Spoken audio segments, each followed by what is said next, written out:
चलिए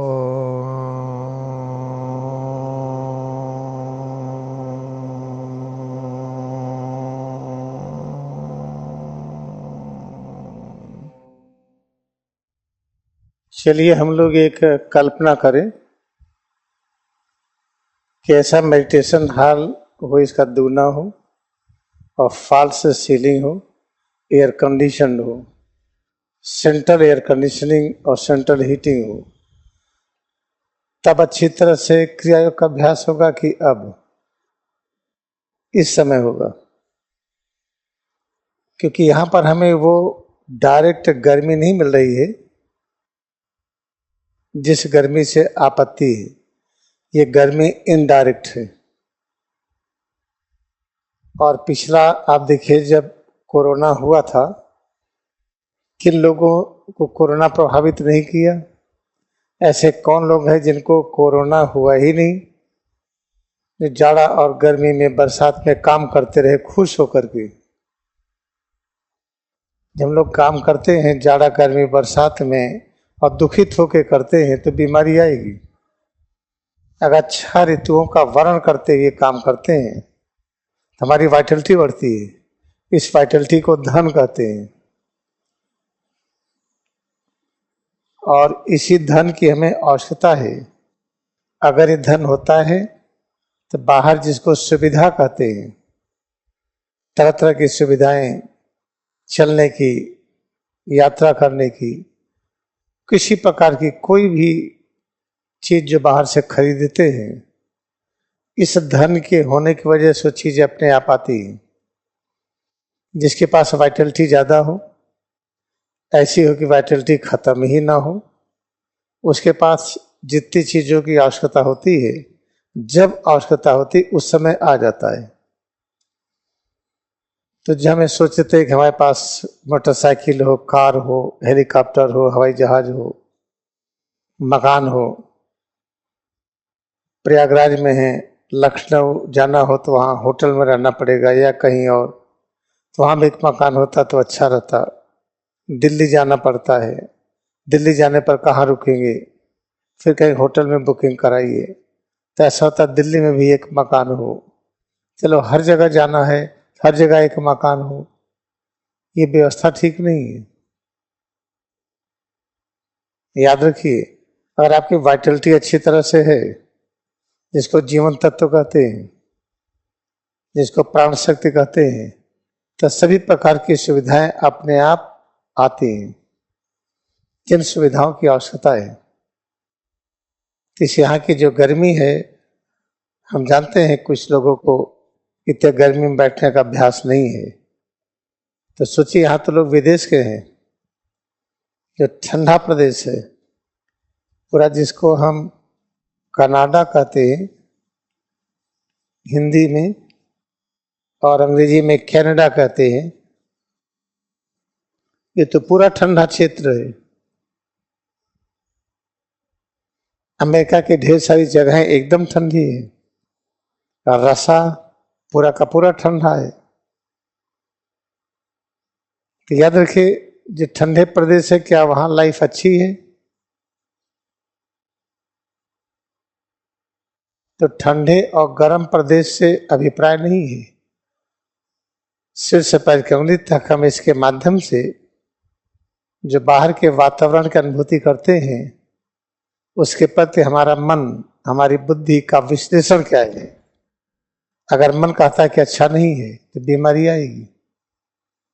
इसी गर्मी में बैठे हुए पसीना आ रहा हो, पंखा चल रहा है, इस गर्मी को मन को समझाइए कि उसको अच्छा लगे। ये गर्मी बहुत अच्छी है और केवल कहिए ही मत, अभ्यास करके मन को प्रशिक्षित कर दीजिए। अगर मन प्रशिक्षित हो गया तो इस गर्मी से वाइटलिटी बढ़ेगी, बीमारी नहीं बढ़ेगी। ऐसे जाड़ा है, ऐसे बरसात है, और प्रयागराज में तो 6 ऋतुएं हैं। अगर 6 ऋतुओं का हम अच्छी तरह स्वागत कर सके, मन को समझाने की बहुत आवश्यक है। इससे अपने अंदर का धन बढ़ेगा, वाइटलिटी बढ़ेगी, जीवन शक्ति बढ़ेगी, तो सभी प्रकार की जितनी दिक्कतें हैं समाप्त हो जाती हैं। इसीलिए इस इलाहाबाद को प्रयाग क्षेत्र बनाया गया।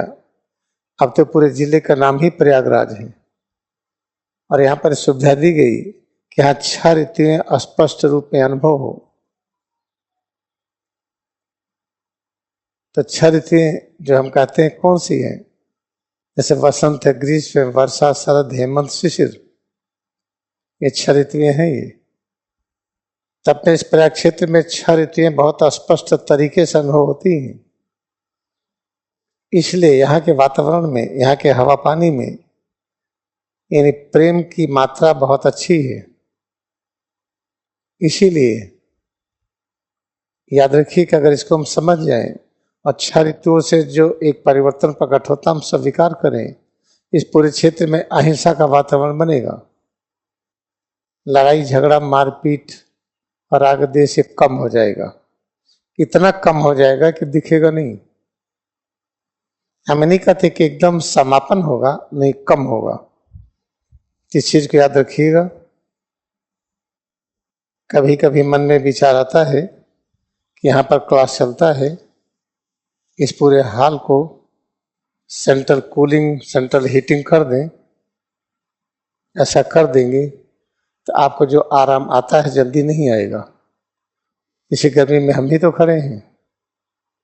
हमारा तो छोड़िए, उस देश के लोग जहाँ एकदम ठंडा ही है वहां के लोग हैं। हमारे भारत में क्या कहते हैं? राम राज्य की कल्पना करते हैं। राम राज्य में कुछ कष्ट नहीं होता है, खूब फल मिलते हैं, खूब खाने को मिलता है, कोई दिक्कत नहीं होती है। राम राज्य में कोई विपत्ति होती नहीं। तो राम राज्य को क्या कहते? Kingdom of God. तो और किसी का राज्य क्यों नहीं कहा गया? हरिश्चंद्र का राज्य या कृष्ण का राज्य या किसी भी देश के जो प्रधानमंत्री, राष्ट्रपति, उनका राज्य नहीं कहा गया। केवल राम राज्य और किंगडम ऑफ गॉड की चर्चा होती है। केवल उसको खोजिए कहाँ है, उसकी खोज में लग जाएंगी। याद रखिए, राजा केवल एक है। राजा किसको कहते हैं? जो सबका ख्याल कर सके, जो प्रजा को सारी सुविधाएं दे सके, कोई भी प्रजा दुखित रहो उसको राजा कहते हैं। तो सिर से पैर कमली तक ये देश है, राष्ट्र है, इसके अंदर की प्रजा क्या है, इसकी संपूर्ण रचना, जिसको हम इतने नामों से जानते हैं, अणु परमाणु, कोशिकाएं, टिश्यूज, ऑर्गन्स, न जाने क्या क्या नाम दे रखे हैं, जिसका एक एक अंश जो रचना के रूप में विद्यमान है, प्रजा है। अगर हम किंगडम ऑफ गॉड को खोजते हैं तो प्रजा सुखी होती है। जब पता चल जाता है कि राजा तो केवल भगवान है, जैसे पता चलता है कि राजा केवल भगवान है और हम लोग राजर्षि हैं, उनकी संतान हैं, उस समय सभी प्रकार के कष्ट से हम मुक्त हो जाते हैं। यह है वास्तविकता। तीसरे सिर से पैर की उंगली तक याद रखिए, जो प्रत्येक जगह है, चाहे उंगली हो या हथेली हो या हाथ हो या पैर हो, पीठ हो, पेट हो, सीना हो, गला हो, चेहरा हो, सिर हो, ये सब किंगडम ऑफ गॉड है। इसमें खोज कैसे करेंगे? इसमें एकाग्र होंगे। खोज तभी संभव है कि इसको इतना प्रेम करें कि सब कुछ यही है। सिर से पैर की उंगली तक जो अनुभूति हो रही है, यही सब कुछ है, हमें और कुछ भी नहीं चाहिए। भगवान, यही भगवान की उपस्थिति, ब्रह्मा विष्णु शिव की यही उपस्थिति, जो डिवाइन मदर से वो भी यही है, ज्ञान शक्ति शांति वो भी यही है। इतना जब हम प्रेम स्वरूप से करते हैं तब पता चलता है कि किंगडम ऑफ गॉड तो हर जगह यही है, अपने अस्तित्व में। जब किंगडम ऑफ गॉड पता चलता है तो वही किंग दिखाई पड़ते जो भगवान है। और जब भगवान किंग हैं तो इस राज्य में, इस राजधानी में, इस राष्ट्र में कोई विपत्ति नहीं आ सकती है। विपत्ति क्या? ब्लड प्रेशर, डायबिटीज, गठिया, बीमारी, चिंता, डर, भय, अज्ञानता, ये सब बीमारियां फिर नहीं आती हैं।